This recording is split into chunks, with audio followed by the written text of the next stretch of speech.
मेरे राम से कह देना एक बात अकेले में, मेरे राम से कह देना एक बात अकेले में। रोते हैं भरत भैया दिन रात अकेले में, रोते हैं भरत भैया दिन रात अकेले में। आनंद के स्वरूप करुणा वर्णालय भक्तवांछा कल्पतरु आनंद कंद सदानंद परम पिता परमात्मा के पावन चरणों में प्रणाम। राम स्नेही संप्रदाय शाहपुरा पीठ के आदि आचार्य तथा पुतात्मा ब्रह्मनिष्ठ चरित्र सम्राट युग पुरुष स्वामी जी श्री 1008 श्री रामचरण जी महाराज के पावन चरणों में प्रणाम। भूत भविष्य और वर्तमान के सब संतों के चरणों में प्रणाम। पुष्कर राज की पवित्र धरती को प्रणाम। विराजमान सभी माताएं बहनें भाइयों, दूर संचार के माध्यम से सुन रहे सभी श्रोताओं के हृदय में विराजमान भगवान की झांकी को प्रणाम करते हैं। आइए भगवान की वनवास काल की यात्रा का बड़ा ही प्यारा प्रसंग हम लोग श्रवण कर रहे हैं। हमने कल सुना भगवान के भाई भरत जी महाराज भगवान राम को लौटाने का प्रयास करा, पर भगवान का आदेश ऐसा हुआ कि भरत, मैं पिता की एक वचन का पालन कर रहा हूं, पिता का, और एक वचन का तुम पालन करो। दो वचन थे माता जी के, एक था राम को वनवास, एक था भरत को राज्य। एक का पालन मैं कर रहा हूं, एक का पालन तुम करो भैया। लेने तो भगवान को लेने गए थे भरत जी। देखिए भरत जी वहां से जब चले थे, पूर्ण विश्वास था कि मैं भगवान राम को लेकर के आऊंगा। इसी ढंग से चले थे वो। नहीं आएंगे तो फिर वहीं राज्याभिषेक कर दूंगा, ये सोचा था। तीसरी जो बात होने वाली थी वो तो सोची नहीं भरत जी ने कि ये भी हो सकता है। भरत जी ने दो बात सोची थी, या तो मैं भगवान राम को लेकर के आऊंगा, नहीं आएंगे तो मैं वहीं भगवान राम को राजा बना दूंगा। लेकिन भरत जी की दोनों बात हो नहीं पाई, तीसरी गली निकल जाती है। भरत जी को आदेश हुआ है भगवान का कि भरत जी, मैं वनवास काल की यात्रा पूर्ण करके ही लौटूंगा और आपको राज्य संभालना है। भगवान से प्रेम था तभी भगवान की बात को मान लिया। सिर्फ और सिर्फ खुद की बात को रखते तो फिर क्या मतलब।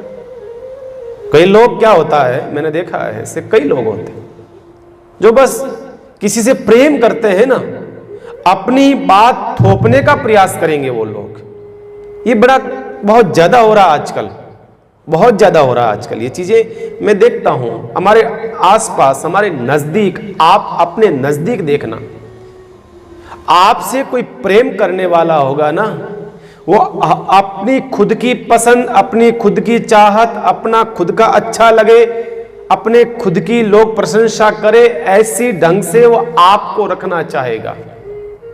बस आपने कुछ पहन लिया, आपको अच्छा लगा, सहजता से पहन लिया, आपको अच्छा लग रहा है, लेकिन आपका कोई खास मिलने वाला होगा ना, वो कहेगा ये क्या पहना है, खोल, अच्छा नहीं लग रहा, दूसरा पहन, ये पहन, ये अच्छा लगेगा। अब बताइए, ये प्रेम नहीं हुआ। प्रेम वो होता है कि दूसरे की अच्छी में, दूसरे की खुशी में, दूसरे को जो पसंद है वो हमारी पसंद हो जाए,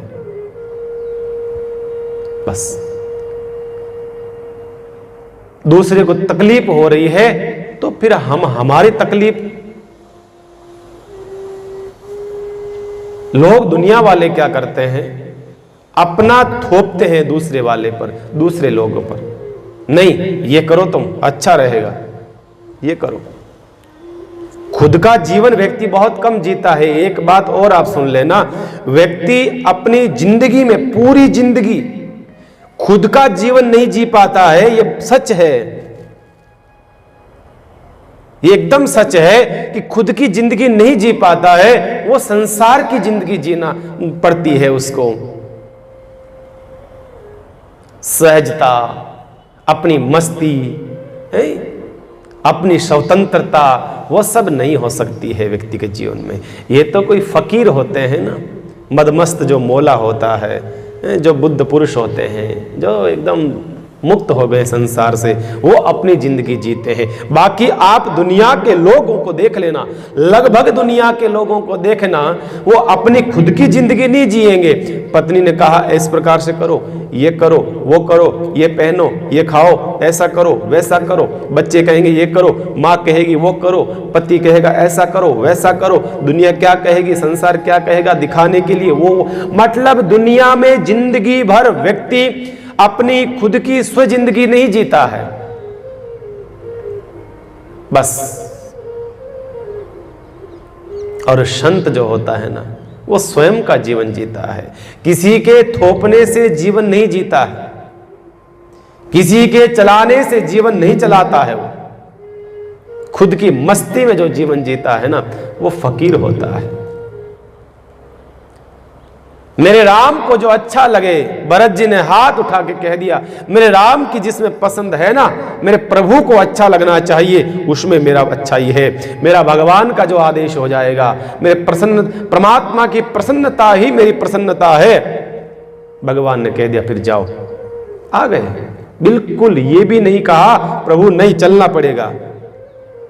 और एक बात कहूं आपको, संत कहते हैं अगर भरत जी का इतना प्रेम था राम के प्रति, अगर भरत जी एक बार भी कह देते ना, भगवान मैं कह रहा हूं, आपका भरत कह रहा है, आपको चलना पड़ेगा, भरत का शब्द, भरत की बात को ठुकरा नहीं सकते थे भगवान राम, लौटना पड़ता।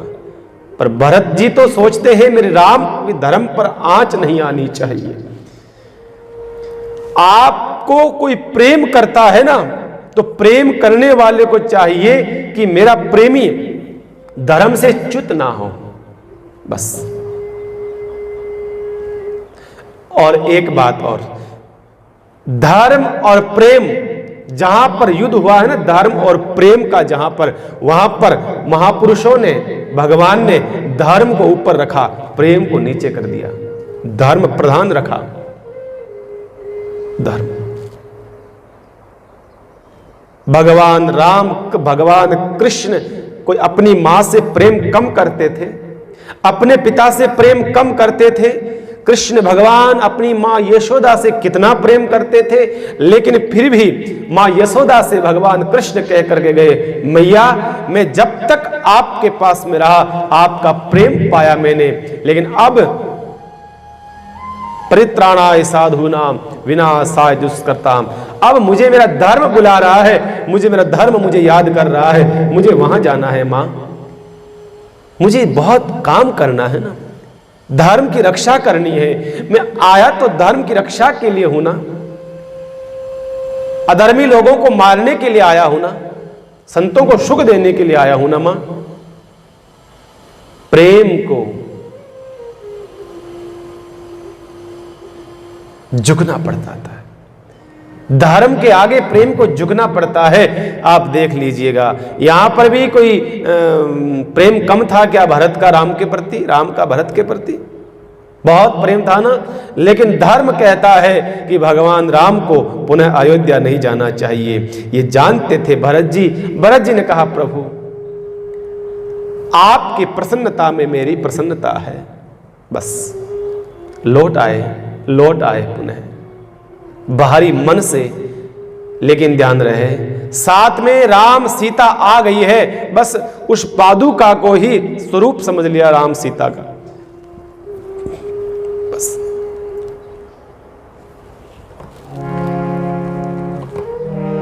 मेरे तो आधार सीता राम के चरणार बिंद, मेरे तो आधार सीता राम के चरणार बिंद, राम के चरणार बिंद राघव के चरणार बिंद, राम के चरणार बिंद राघव के चरणार बिंद, मेरे तो आधार सीता राम के चरणार बिंद। भगवान की झांकी ही भगवान ही समझते थे वो चरण पादुका को, ऐसे नहीं समझते थे कि ये तो लकड़ी की चरण पादुका है, नहीं, उसमें ही भगवान का दर्शन करते थे।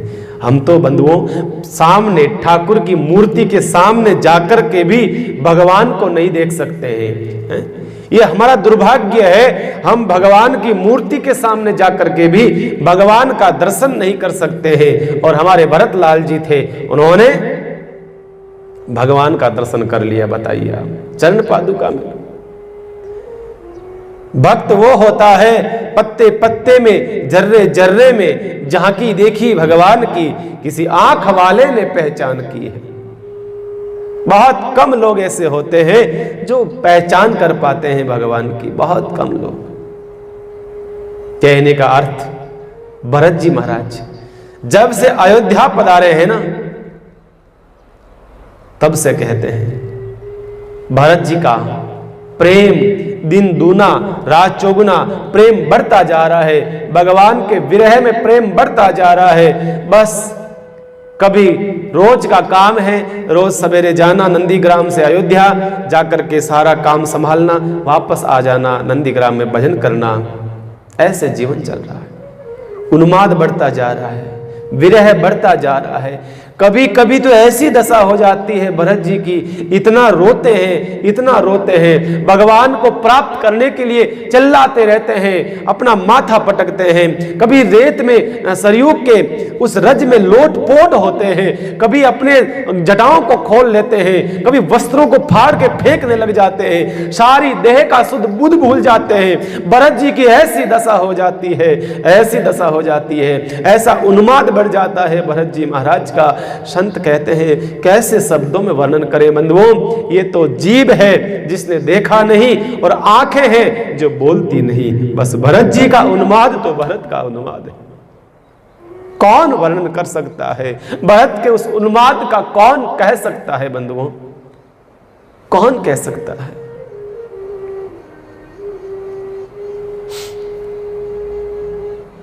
कभी कभी तो इतना बढ़ जाता उन्माद, इतना बढ़ जाता है, भरत जी निकलते हैं अपनी गुफा से, निकल करके भरत जी यमुना के अंदर मानो डूबने वाले हैं। और एक दिन तो ऐसी स्थिति हो गई, भरत जी ने कहा मुझे राम कब मिलेगा, मुझे राम कब मिलेगा, मुझे राम चाहिए, मुझे राम चाहिए।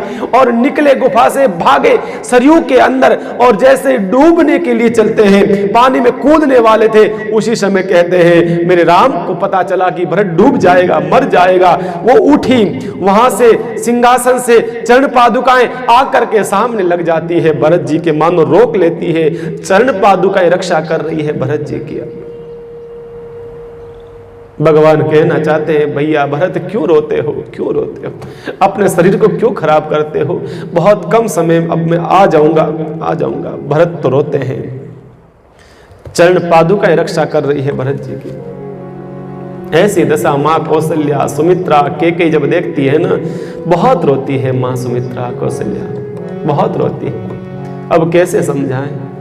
राम के विरह में इसके पिता चले गए, कहीं हमें एक बेटा खो न दे, ऐसी दशा हो गई। वशिष्ठ जी के पास गई माँ कौशल्या, महाराज ये भरत को समझाओ ना, भरत को जरा कुछ ज्ञान दो, आप कुछ समझाओ। वशिष्ठ ने हाथ ऊंचा कर लिया, कहा देवी कौशल्या हमारे बस की बात नहीं है, हम कुछ नहीं कर सकते हैं, ये प्रेम का मामला है, या प्रेम का अथाह सागर ये अथाह सागर है, भरत जैसा तो इसको पार नहीं पा सकता हूं। मैं खुद कुछ नहीं कह सकता, भरत के प्रेम के सामने मैं कुछ नहीं कह सकता। कौशल्या रोती रहती है, कहीं भरत को न खो दूं, कहीं राम के चक्कर में राम चला गया तो वापस तो आ जाएगा, भरत चला गया अगर छोड़ करके देह को फिर वापस कैसे आएगा, कैसे मिलेगा। कौशल्या मैया एक दिन बैठी थी अपने महल में, कुछ व्यक्तियों को देखा जा रहे थे, पूछा भैया कहाँ जा रहे हो? कहा मां हम चित्रकूट जा रहे हैं। जैसे चित्रकूट का नाम सुना कौशल्या मैया कहा इधर आना भैया, मेरे पास आओ।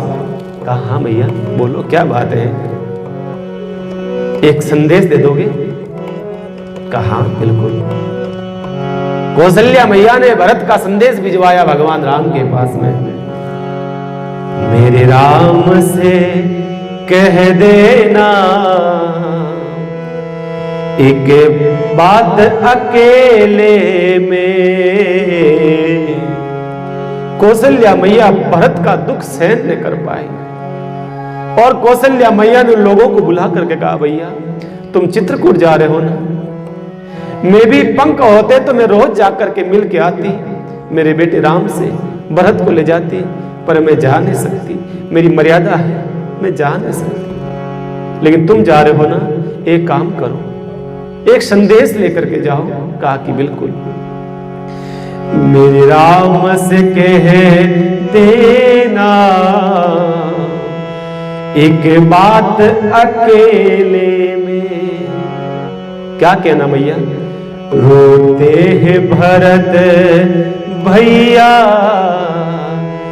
दिन रात अकेले में। भैया कह देना आपका भाई भरत जो है दिन रात रोता है महाराज, आपको याद करता है, बहुत याद करता है, बहुत याद करता है। चित्रकूट से वापस जब आए अयोध्या में, कुछ कहते नहीं किसी को। चित्रकूट से वापस जब आए, कुछ कहते नहीं किसी को, चुपचाप रहते मन में। मेरे राम से कह देना एक बात अकेले में। रोते हैं भरत भैया दिन रात अकेले। और एक बात और कहना, बल कल को पहना है, क्या? वल कल को पहना है, महलों को छोड़ा है, जा बसे कुटिया में।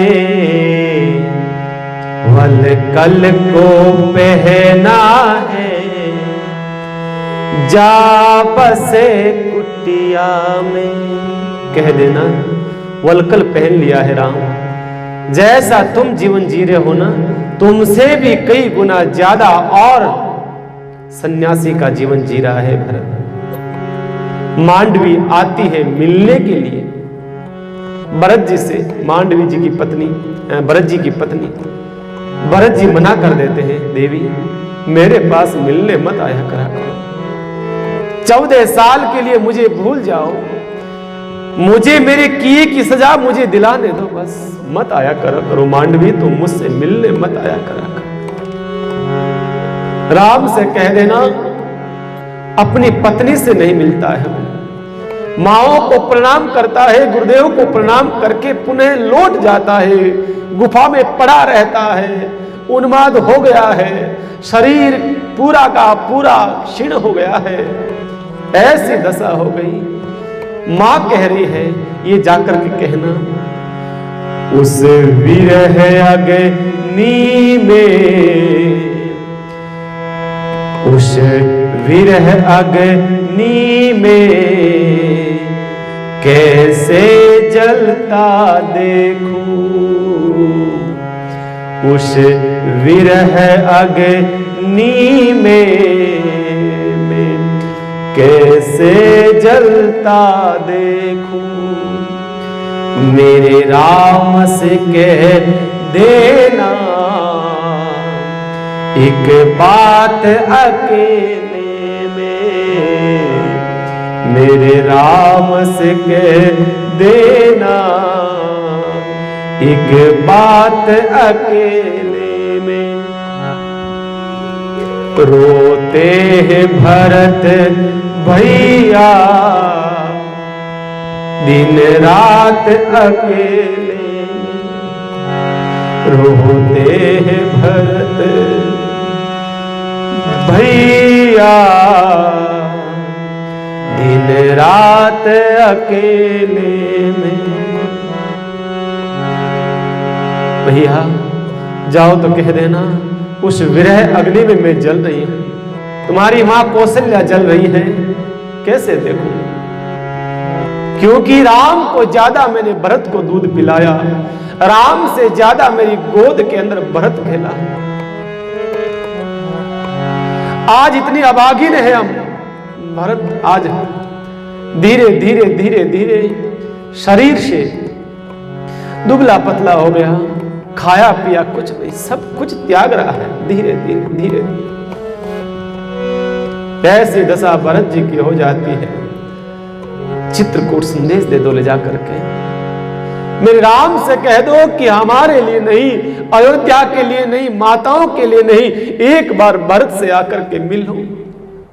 तुम चाहते हो ना कि 14 साल का वनवास अयोध्या से बाहर, तो कोई बात नहीं, राम से कह देना तुम यमुना के उस किनारे पर रह जाना, भरत इस किनारे से आपका दर्शन कर लेगा। एक बार आकर के भरत को दर्शन कर दे दो। मां कहती है मुझे लगता नहीं है कि 14 साल के बाद दोनों भाई मिलेंगे, क्योंकि जिस प्रकार से इसकी दशा हो रही है ना, अभी राम को गए हुए ज्यादा समय नहीं हुआ, पूरे 14 साल का समय बिताना भरत के लिए बड़ा मुश्किल हो जाएगा। संदेश दे दो। इधर राम भी बहुत याद करते हैं, भरत को बहुत याद करते हैं, बहुत। बंधुओं, भरत चरित्र को मैं कहने का भाव था मेरा, बहुत भाव था मेरा।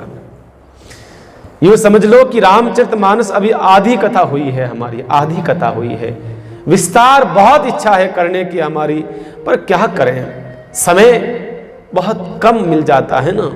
हमने सोचा चातुर्मास का समय मिलेगा, जब शुरू हुई थी कथा, आराम से कथा करेंगे। ये देखो आधा हुआ, अयोध्या कांड, बाल कांड, 2 कांड हुए हैं, अभी 5 कांड और पड़े हैं। क्या करें, कथा को समेटना पड़ता है। बाकी बंधुओं, अगर भरत चरित्र को अगर कहने लग जाएंगे ना, तो पूरा चातुर्मास लग जाता है। यूं समझ लो आप 3 महीने लग जाएंगे। इसलिए मैंने भरत चरित्र को विस्तार नहीं कर पाया। जब भी योग होगा अवश्य कोशिश करेंगे।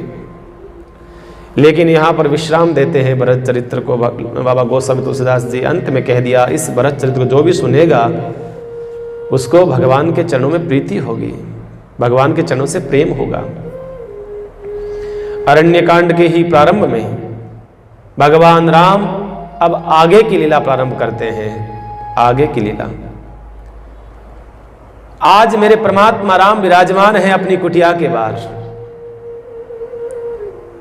और दिन का समय है, सर्दी का समय था, ठंड का समय है, धूप का सेवन कर रहे हैं मेरे राम। और आज मेरे राम खुद पुष्प तोड़ करके लाए हैं। देखिए आज पहले प्रसंग आता है, पुष्प तोड़े गुरुदेव की सेवा के लिए। हमने सुना है पुष्प वाटिका में गुरुदेव की सेवा के लिए पुष्प तोड़ कर लाए थे।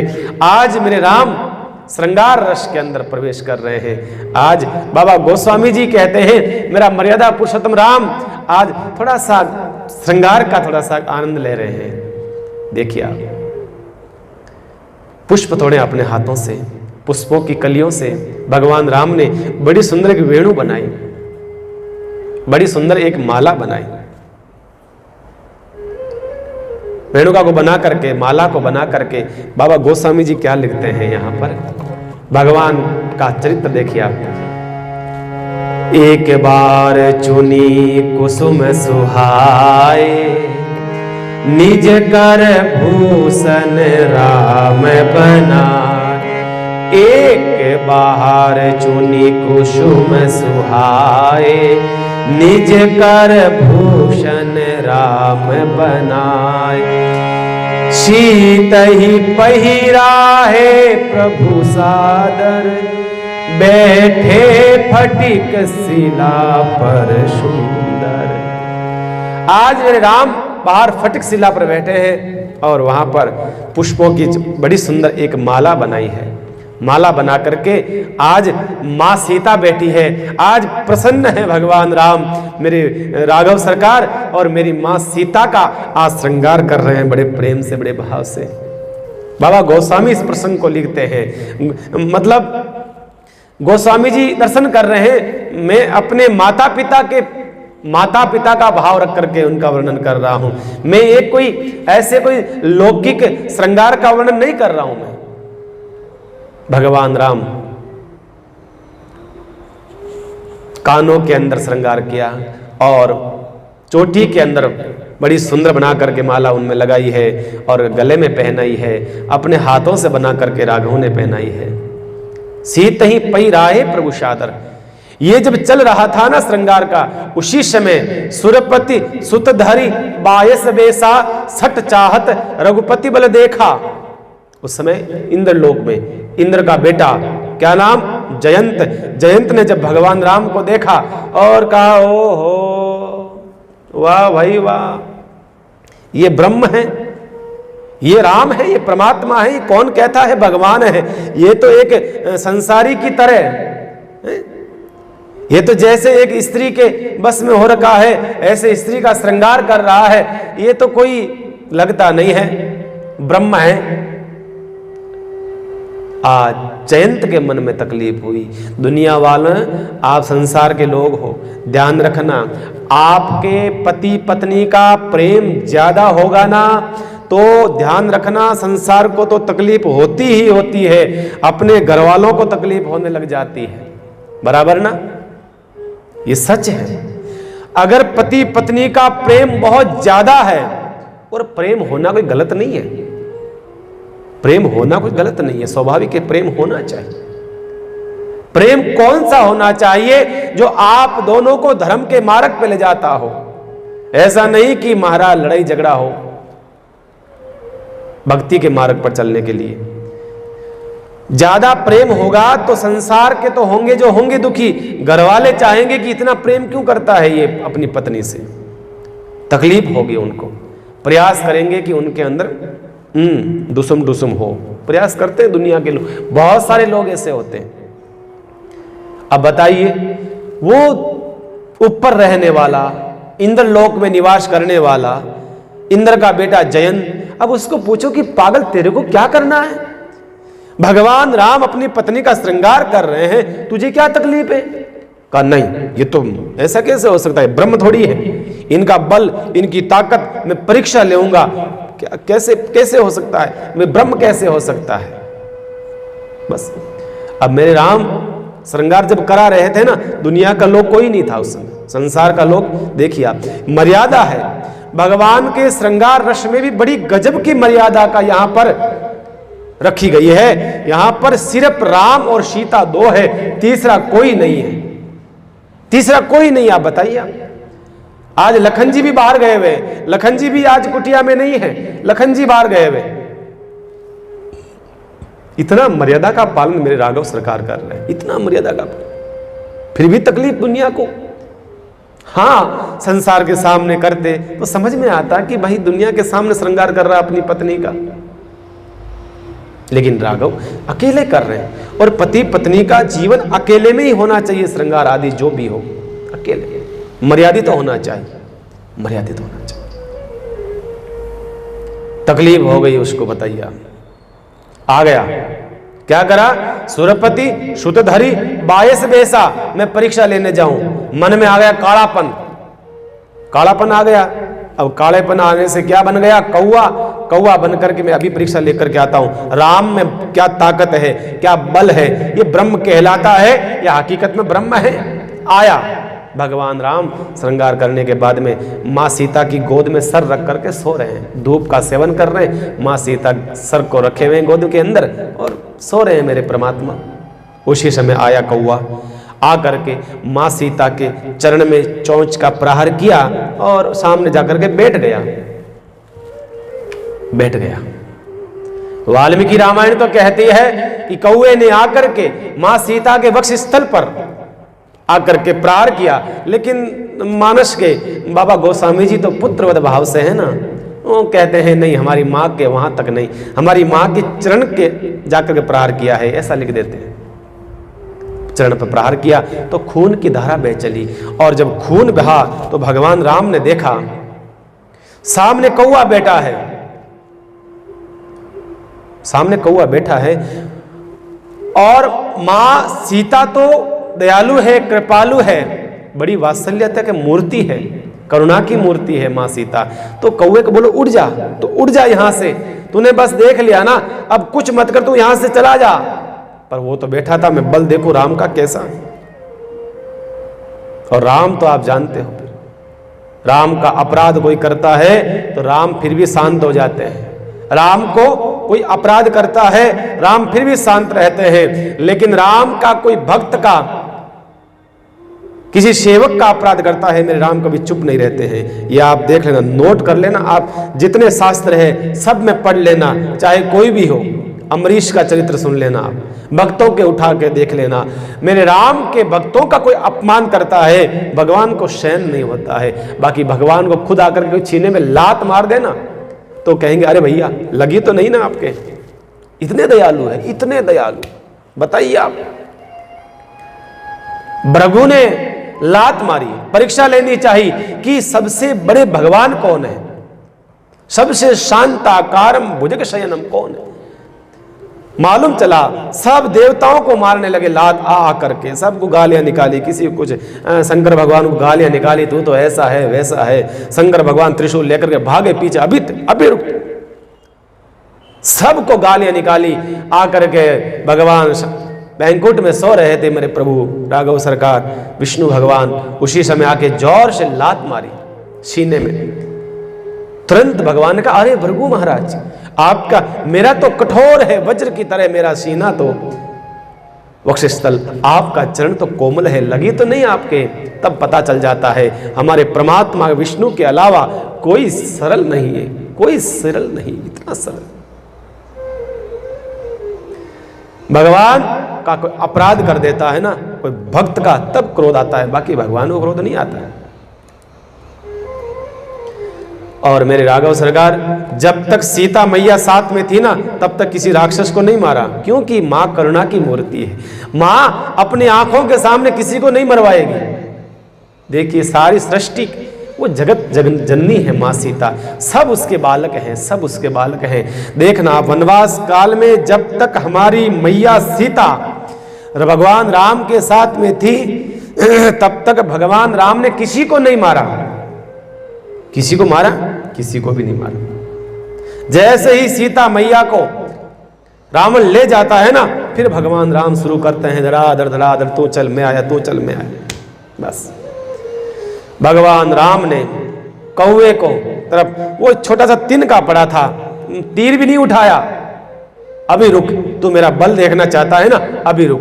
तिनका उठाया, एक तिनके को कहते हैं सरसंधान किया और छोड़ दिया, सीधा कौवे के पीछे। आगे आगे जयंत अपने असली रूप में आ जाता है, आगे आगे जयंत, पीछे पीछे वो तिनका चला आ रहा है भगवान का। सीधा गया इंद्रलोक, अपने पिता के चरणों में कहा पाई माम पिताजी रक्षा करो, रक्षा करो, बचाओ। कहा कि क्या हुआ? कहा मैंने ऐसा काम कर दिया। कहा कि अपराध राम का करा। अरे निकल निकल, मेरे अंदर नहीं आना, बाहर निकल, बाहर निकल। धक्का देकर के बाहर निकाल दिया। ब्रह्मलोक गया, वहां से निकाल दिया, इंद्रलोक से निकाल दिया और भगवान शंकर के पास में जा रहा था। पार्वती ने कहा लो वो आवे जयंत, बचाओ, रक्षा करो।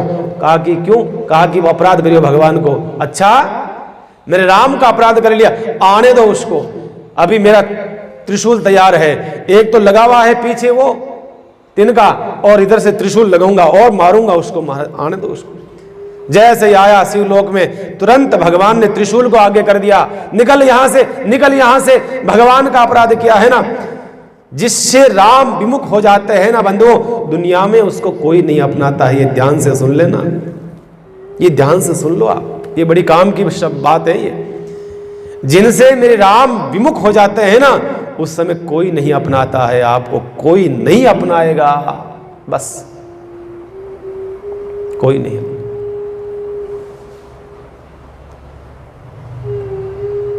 मित्र होगा ना हमारा खासम खास मित्र, राम विमुख हो जाएंगे तो वो मित्र भी कहते हैं, हमारा शत्रु हो जाएगा, शत्रु हो जाता। जयंत भागा जा रहा है, भागा जा रहा है, जहां गया। अब इतना बड़ा इंद्र का बेटा जिसका सत्कार था, आदर था, कहीं जाते तो स्वागत करते थे, बैंड बाजे बजते थे उसके लिए। आज जहां जहां जा रहा है वहां वहां धक्के मार के निकालते, अरे चला जा, तेरे चक्कर में हम जल के राख हो जाएंगे, तू मरेगा सो मरेगा, हमें ले मरेगा, निकल यहां से। जयंत ने कहा, हे भगवान, ये कैसी दशा हो गई। एक समय था लोग मुझे सब आदर करते, सम्मान करते, दुनिया में जब कोई नहीं अपनाता है ना, जब राम जब विमुख होता है तब दुनिया में कोई नहीं अपनाता है। सुन लो दुनिया वालों, उस समय कोई संत आकर के आपको अपनाएगा, कोई साधु आकर के आपको अपनाएगा। आजा मेरे पास में आजा, तूने राम का अपराध किया है ना, कोई बात नहीं, मैं राम से क्षमा करवा दूंगा, माफ करवा दूंगा, आजा। और संत आकर के अपनाता है। आ गए महाराज नारद जी, महर्षि नारायण नारायण भागा जा रहा था। ए भाई कहां जा रहा, इधर आ, इधर आ, कहां जा रहा। नारद जी, अरे महाराज पूछो मत, अभी समस्या आ रही है। महाराज भले पधारे, भले पधारे। आकर के चरणों में प्रणाम करा, लोट पोट हो गया, लिपट गया चरणों में, महाराज रक्षा करो, रक्षा करो। कहा कि क्या हुआ। कहा महाराज पीछे देखो, वो देखो आ रहा है, भगवान का तिनका बाण आ रहा है, ये मुझे मार देगा, ये मुझे मार देगा महाराज। कहा कि वो तो ठीक है, लेकिन वो तुझे मार तो नहीं रहा है, वो तो आ रहा है पीछे पीछे, तो मार तो नहीं रहा है। जयंत ने कहा बात तो सही है, न तो मार रहा है न छोड़ रहा है। नारद जी का भी बात सही था। नारद जी ने कहा, अरे मूर्ख जयंत, अगर भगवान तुझे मारना चाहते थे ना, तो तुझे वहां से एक कदम भी आगे नहीं खिसकने देते। बड़ी प्यारी बात कही नारद जी ने। अगर मेरे राघव तुझे मारना चाहते ना जयंत, तो तुझे एक कदम आगे नहीं खिसकने देते। तो बात कर रहा है तो इंद्र लोक चला गया, ब्रह्म लोक चला गया, शिव लोक चला गया, तो दुनिया में सब जगह भटक के आ गया। अभी तक तुझे मारा नहीं है, तेरे पीछे पीछे आ रहा है, और अभी वो तिनका ठहरा हुआ है। क्यों? क्योंकि मैं तेरे पास में खड़ा हूं। बात तो सही है। नारद जी के पास जब तक जयंत खड़ा रहा, तब तक वो तिनका वहीं पर ठहर जाता है। ये संत की साधना का प्रताप है, ये मेरे संतों के प्रभाव है बंधुओं। संतों की महिमा है, अनंत महिमा है संतों की, अपार महिमा है संतों की बंधुओं, ध्यान रखना। नारद ने कहा, क्या करा तूने? कहा ऐसे ऐसे अपराध कर दिया, ऐसी गलती हो गई। फिर कहां कहां गया तू? कहा महाराज कोई जगह नहीं छोड़ी, सब जगह जाकर के आ गया महाराज। राष्ट्रपति, प्रधानमंत्री, जो भी होते हैं, मंत्री संतरी, मेरे संपर्क में जो भी थे ना, पुलिस वाले आए, मंत्री जो भी थे, सबसे गए। कहा क्या बोला सबने? कहा महाराज जैसे ही गया दरवाजा बंद कर देते। अच्छा ठीक है, ऐसा ही हुआ ना? हाँ। मूर्ख, तुझे शर्म आनी चाहिए, तूने अपराध राम का करा और क्षमा मांगने तो उन लोगों के पास में जा रहा है, ब्रह्मा जी के, शंकर के, इंद्र के।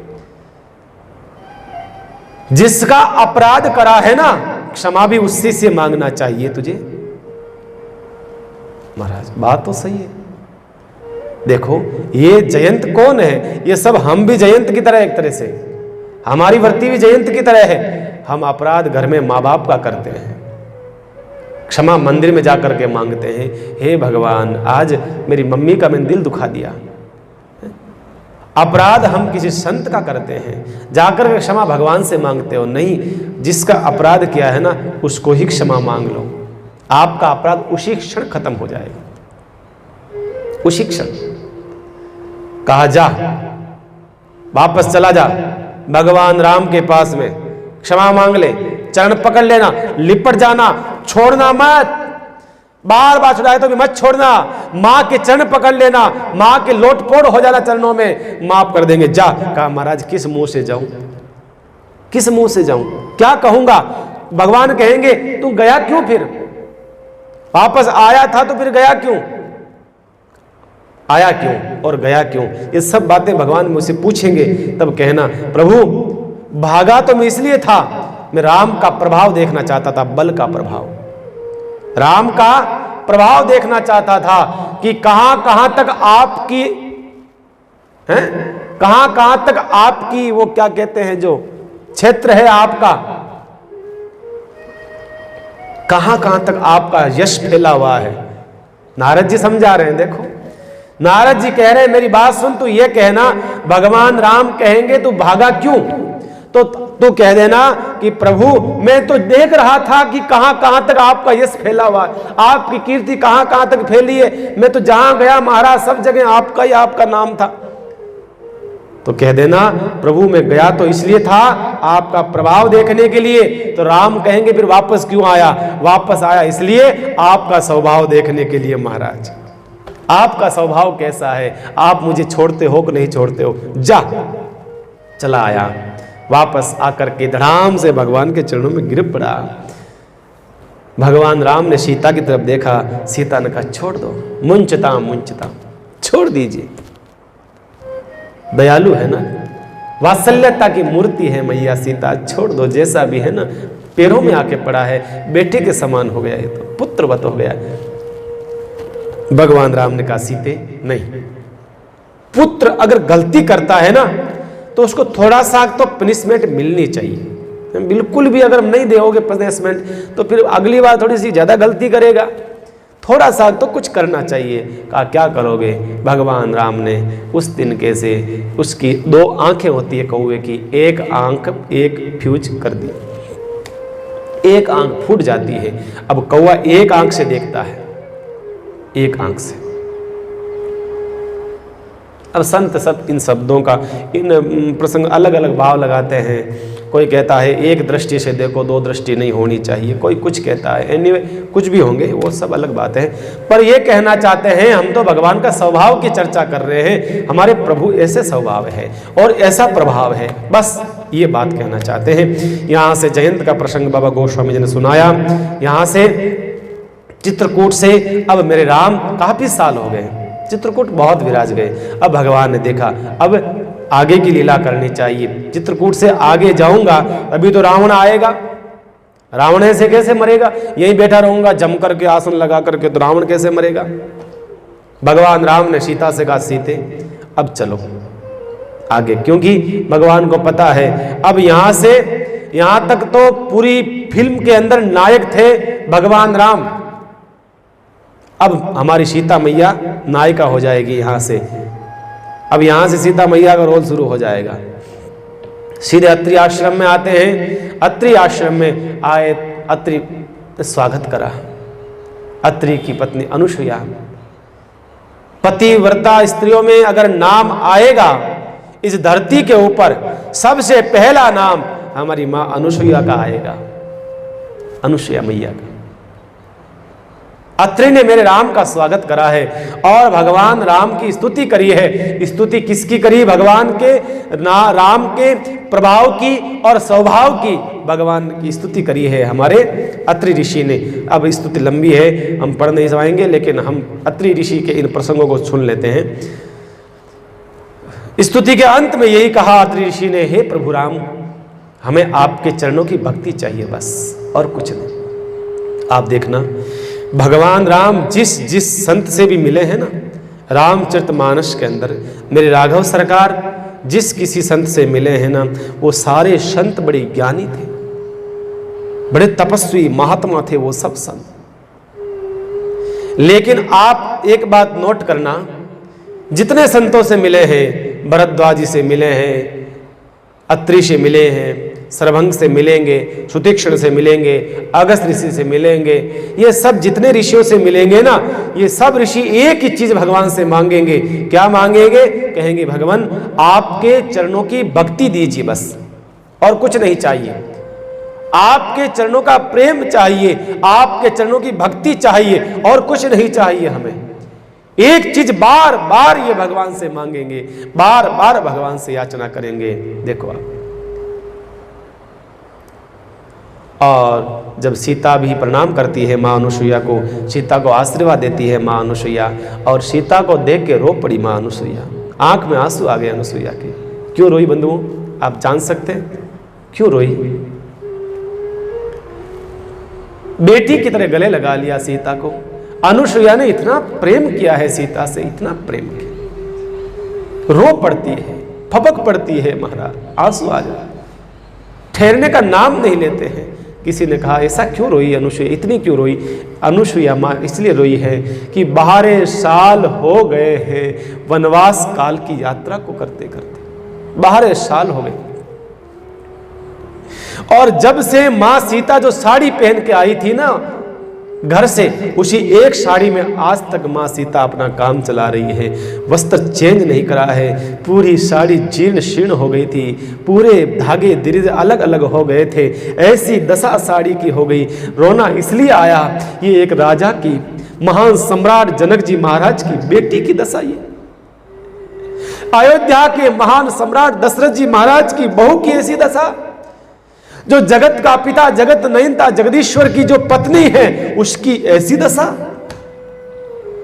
क्या कमी है वह दशरथ जी महाराज के, जनक जी महाराज के, भगवान राम के, जो पूरी सृष्टि का संचालन करता है, आज उसकी पत्नी की आज ये दशा।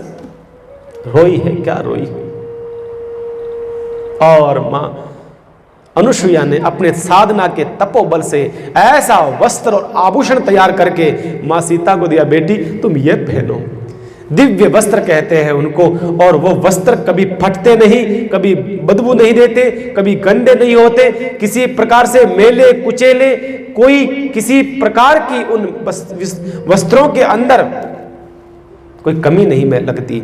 ऐसे नित नवीन वस्त्र रहने वाले वो दिव्य वस्त्र, दिव्य आभूषण मां अनुसुईया ने सीता मैया को दिए। वही आभूषण जब रावण लेकर के जा रहा था ना, तब पोटली में बांध करके सुग्रीव की उस पहाड़ पर डालते हैं जहां बैठा सुग्रीव, वही आभूषण थे अनुसुईया ने जो दिए थे। कई लोग कहते हैं ना कि कहां से लेके आई थी, वो तो खाली कोई पहने भी नहीं थे आभूषण, अयोध्या से जब निकली थी तब कहां से लाई थी, यहां से लिए थे, यहां से लिए थे। अनुसुईया मां ने दिया, और अनुसुईया मां ने फिर है ना सीता मैया को बड़ा ज्ञान दिया स्त्री धर्म के बारे में, नारी धर्म का ज्ञान दिया।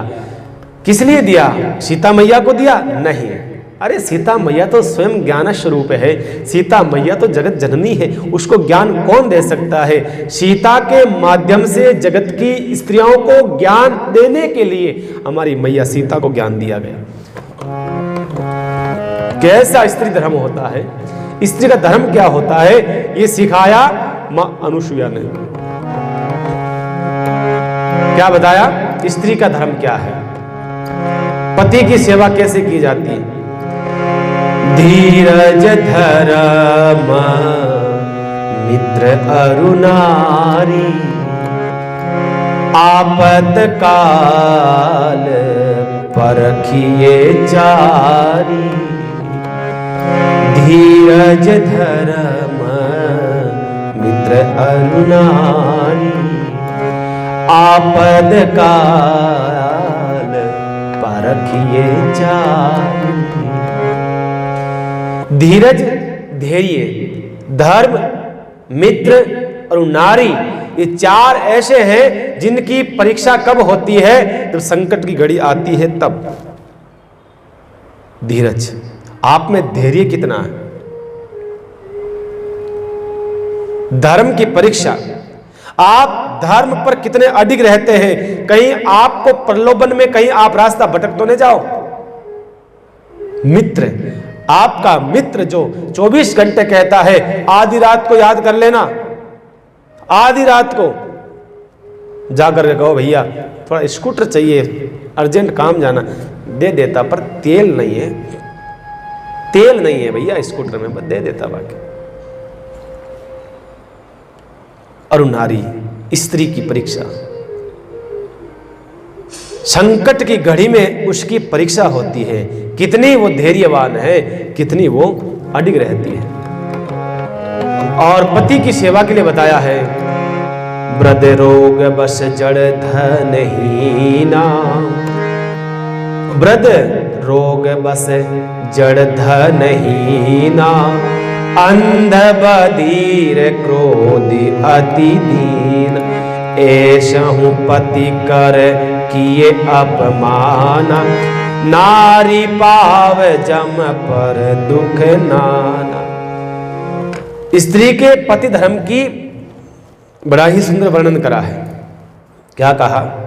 पति कैसा भी हो, देख लो आप, मानुष कह रही है, पति कैसा भी हो, वृद्ध हो, तो भी मन में ये भाव नहीं आना चाहिए, ये तो बूढ़ा होगा अब, यानी तो बुद्धि सटक गई, यानी तो ठा पड़े को नहीं, गेला होगा, पागल ठा पड़े को नहीं। जैसे भी है, वृद्ध हो चुके हैं, तो भी आप स्त्री हैं, पत्नी हैं, तो उसकी सेवा में किसी प्रकार की कमी न आए। रोगवश, अगर रोग हो गया है और रोगवश होकर के पड़े हैं खाट में, सारा शरीर उनका गल रहा है, फिर भी कभी उपेक्षा न हो। जड़ मतलब मूर्ख, अगर मूर्ख भी है तो भी कमी न हो सेवा में। अगर निर्धन हो गए हैं, पैसा था तब तो खूब सेवा, आज पैसा नहीं है तो ताने मारती है पत्नियां, वो नहीं होना चाहिए। अंधा है, बधिर, गूंगा है, क्रोधी है, कई इस प्रकार के कमियां हैं, फिर भी ऐसा पति कर किए अपमाना, ऐसे पति का अपमान करेगी तो नारी पाव जमपुर दुख नाना, जमदूत के वहां पर कई प्रकार के यातनाएं भुगतनी पड़ेगी, कई प्रकार के कष्ट भुगतने पड़ेंगे। जैसा भी है बस सेवा करो। और स्त्रियों के लक्षण बताए हैं, 4 प्रकार की स्त्रियां होती है। उत्तम है, सबसे पहले उत्तम के अस बस मन माही, सपन हुआन पुरुष जग नाही, मध्यम पर पति देखहि कैसे, भ्राता पिता पुत्र निज जैसे, धर्म विचारी समुझी कुल रही, सोनिकिष्ट प्रिय श्रुति अस कही, बिनु अवसर भय तहरह जोई, जानहु अधम नारी जग। 4 प्रकार की स्त्रियां बताई है। सबसे उत्तम स्त्री बताई गई है, उत्तम के अस बस मन माही, सपन आन पुरुष जग माही। उत्तम स्त्री वो है सपने के अंदर भी किसी पुरुष का चिंतन न करे। मध्यम वो है, उसके बाद की क्वालिटी बताई, मध्यम परपति देखे कैसे, भ्राता पिता पुत्र जैसे, बराबर वाले को भाई, छोटे वाले को बेटा और बड़ों को पिता समझ करके उनकी सेवा करे। धर्म विचार समझ कुल रही। तीसरी वो होती है निकिष्ट कहलाती है, निकिष्ट कहलाया है मतलब निम्न श्रेणी की कहलाई है। वो है धर्म के आधार पर, धर्म को विचार करके जो उस ढंग से जीती है ना, उसको निम्न श्रेणी की कहा है। पर जो अपने स्वार्थ के वश, अपनी काम की पूर्ति के लिए बिनु अवसर भयते रहे होई, जिसको कोई डर नहीं, किसको भय नहीं, जान अधम नारी जग होई, वो अधम नारी है, सबसे नीच श्रेणी की है। ये धर्म सिखाया है। अब आगे चले हैं। प्रणाम करा है माँ अनुसुईया को, मतलब लंबा चौड़ा इसका चरित्र भी लंबा काफ़ी है, अब यह विस्तार नहीं कर पाएंगे। आगे भगवान चलते हैं प्रणाम करके अनुसुईया मातृ को, और आगे विराट नाम का एक राक्षस आता है, दैत्य आया, भगवान ने उसका उद्धार करा। ये कौन था? ये पहले जन्म में कुबेर के वहां पर सेवा करता था, सेवक था कुबेर का। एक बार स्नान कर रहा था,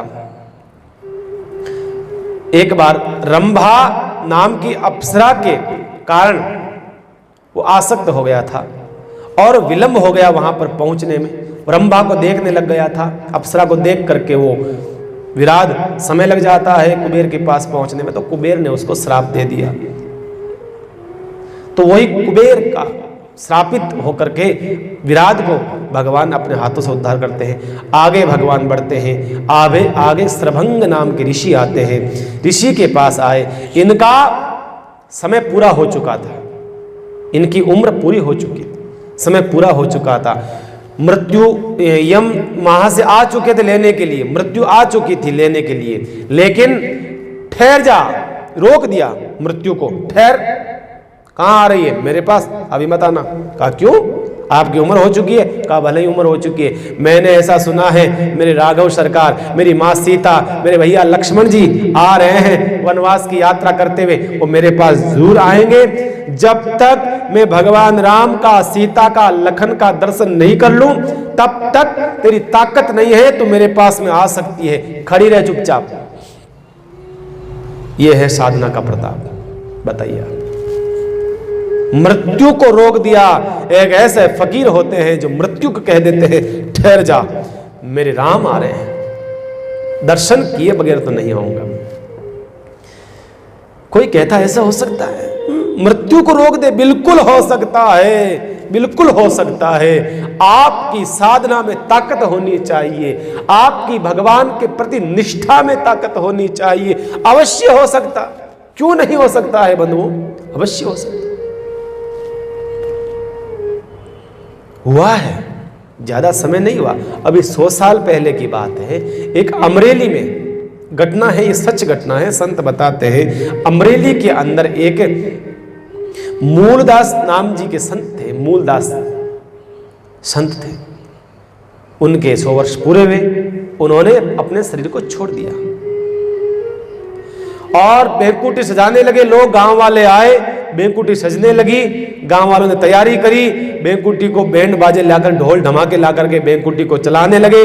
जैसे ही निकलने लगे, उसी समय देखा गांव का जो चौधरी था, उसकी बेटी विवाह करके विदाई हो रही थी, उसकी विवाह हो गया था। बेटी की विदाई करने के लिए बेटी को घर से बाहर लाए थे, उसी समय बेकुटी आ गई। इधर से तो वो महात्मा जी को शमशान लेकर के जा रहे हैं, इधर से उस बेटी की विदाई हो रही है। जैसे ही मां ने देखा, पिता ने देखा, हे भगवान, अब सुकून होगा। दोनों ने माथे पे हाथ रख लिया, अब सुकून हो गए। अब हकीकत में जो समझदार होता है ना, जो जानकार होता है, आप कहीं सुमंगल मंगल काम में जा रहे हो और आपको लाश मिल गई ना, तो समझो वो मंगल है, अब सुकून नहीं है। समझदार तो यही मानता है कि सुकून है, वो अब सुकून नहीं है। लेकिन उस चौधरी ने उसकी पत्नी ने कहा कि अमंगल हो गया, ले चलो वापस बेटी को, आज नहीं भेजेंगे, ले चलो बेटी को। उसी समय कहते हैं महात्मा को पता चला कि मेरे मरने के कारण से एक बेटी जाती हुई वापस घर में आ गई, अमंगल हो गया। महात्मा वापस उसमें नीचे रखता है उस डोली को, बेकुटी को, और महात्मा के प्राण आ जाते हैं। और जाकर के बुला करके कहा, आप चिंता न करो, आप अपनी बेटी को विदा करो, हम और कभी मर जाएंगे, हम कल मर जाएंगे, आप अपनी बेटी को विदा बंद मत करो, आप बेटी को विदा करो। कहते हैं वो बेटी को विदा करा गया, पुनः महात्मा जी को लेकर के आ गए आश्रम में। सवेरा हुआ, दूसरे दिन उसी समय महात्मा जी ने आवाज लगाई कि गांव में कोई बेटी की विदाई तो नहीं हो रही है ना, कोई बेटी की विदाई तो नहीं है? कहा नहीं है। महात्मा जी ने अपने प्राण छोड़ दिए। ये सच घटना है बंधुओं, ये कोई झूठी बातें नहीं है, ये सच है, ये साधना का प्रताप है। अपनी मृत्यु को रोकना। विश्व पिता मैंने रोक लिया, बताइए आप। विश्व पिता मैंने कह दिया मृत्यु को, खबरदार, जब तक भगवान कृष्ण का दर्शन नहीं कर लूं, मकर संक्रांति का समय नहीं आए, तब तक नहीं जाऊंगा। मृत्यु को रोक लेता है। ऐसे सर्वंग ऋषि भगवान को आया, देखा, आ हा हा हा हा, आनंद हो गया। दूर से लोट पोट हो रहा है। सर्वंग ऋषि आए, भगवान के चरणों में लिपट जाते हैं। भगवान, मुझे विश्वास था आप आओगे, हमारी कुटिया में आओगे, भगवान पधारे हैं। इतने आनंदित हो जाते हैं सर्वंग ऋषि, इतने आनंदित हो जाते हैं। प्रभु, मैंने अपने जीवन में जो भी करा है, सत्संग है, दुर्जंग है, जो भी कुछ मैंने पाप है, पुण्य है, सब कुछ मैं आपके चरणों में अर्पण करता हूं महाराज। मुझे कुछ भी पता नहीं है, बस आपके चरणों की भक्ति चाहिए, मुझे मुक्ति नहीं चाहिए, मुझे तो भक्ति चाहिए, भक्ति चाहिए, मुक्ति नहीं चाहिए। देखिए, सर्वंग ऋषि को भगवान ने दर्शन दिया। वहां से भगवान आगे चलते हैं, ऋषि मुनियों को और वहाँ देखा साथ में ऋषि मुनि भी हैं और एक बहुत बड़ा एक पहाड़ दिखाई दिया सफ़ेद सफ़ेद। संतों से पूछा ये क्या है? कहा महाराज ये राक्षस लोग परेशान करते हैं हमारे को, संतों को मार करके उनको खा जाते हैं, हड्डियों का ढेर ये पहाड़ के रूप में इतना बड़ा हो गया, ये सब संतों की हड्डियां हैं। जब भगवान को मालूम चला, भगवान ने दोनों भुजाएं उठा करके संकल्प लिया है भगवान ने कि जब तक मैं इस पूरी धरती को क्षत्रियों से विहीन नहीं कर दूंगा तब तक मैं ढंग से बैठूंगा नहीं। और भगवान ने संकल्प ले लिया, अब राक्षसों की मृत्यु कल से प्रारंभ है। इस प्रकार से भगवान वनवास काल की यात्रा में संतों को सुख देते जा रहे हैं। बड़ी सुंदर कथा है। कल हमारे राघव सरकार की बड़ी प्यारी प्यारी कथाएं हम सुनेंगे। अब 5 दिन का समय और है, आनंद लेवें आप बड़े प्रेम।